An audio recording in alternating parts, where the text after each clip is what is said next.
Okay, so here are the three big stories for today. As you know, yesterday it was the most massive attack on Ukraine since the beginning of the war with missiles and drones and such, 159 total, and I think it was north of 100, 110 something and change, 119, something like that, of just missiles. All kinds of different missiles cost $1.2 billion. Well, here's a little of the aftermath. Drone attacks launched against Russia after deadliest airstrike on Ukraine, and they talked about how the casualties are up to 39 a day after the biggest Russian air assault on Ukraine. So it's up to 39 and about 160 victims, casualties, 39 dead, 160 casualties. But they said this at the very end of the article. If casualties continue at the current rate, by 2025, Russia will have sustained 500,000 military personnel killed and wounded over 3.5 years of war. This is compared to the Soviet Union's 70,000 total casualties in the 9 years in the Soviet-Afghanistan war. That was kind of a sobering thought. Here's another bit from Radio Free Europe. Russian Defense Ministry accused Ukraine of attacking with 32 drones overnight, so they were answering, including in the Bryansk, Oryol, Kursk, and Moscow regions. Ukraine has repeatedly targeted military or government-related sites in Russian regions close to the border in part as it seeks to bring the war home to Russia. Zelensky's office said early on December 30th that the Ukrainian president made a surprise visit to forward control post of Advika, and I saw the picture of him in Advika. That's a real thing. He was about less than 2 kilometers from the very front line. Like that's some gutsy stuff.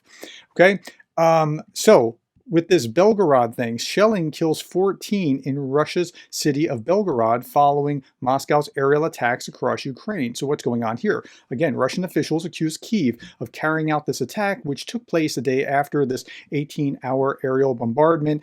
And it's curious of what's actually happening. Was that Ukraine hitting the city center? Was it accidental because it was knocked down poorly? Or what was going on? Was it maybe even false flag? Here, listen. Images of Belgorod on social media showed burning cars and plumes of black smoke rising among damaged buildings. Air raid sirens sounded. Russia's defense ministry said it identified the ammunition in the strike as Czech-made Vampire rockets and Hokhala missiles fitted with cluster munition warheads. It provided no additional information. But of course, you can't really rely on what the Russians say. Here, there's another article. Ukraine launches retaliatory strikes in here, and they're just giving some of the basic facts. Again, Ukraine media, citing intelligence sources, said more than 70 drones were used in a series of attacks on Russia, and only military targets were attacked, and they reaffirm it, only military targets, and they blame, quote, incompetent work of Russian air defense for civilian casualties.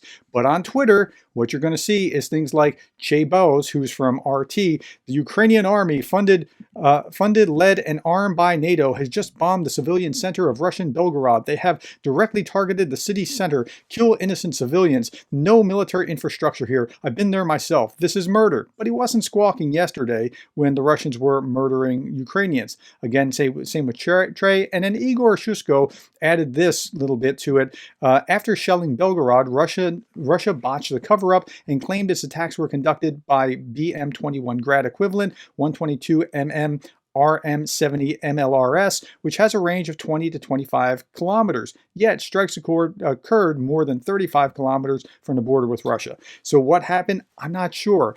Did Ukraine strike? That would be like civilians. That would be out of character.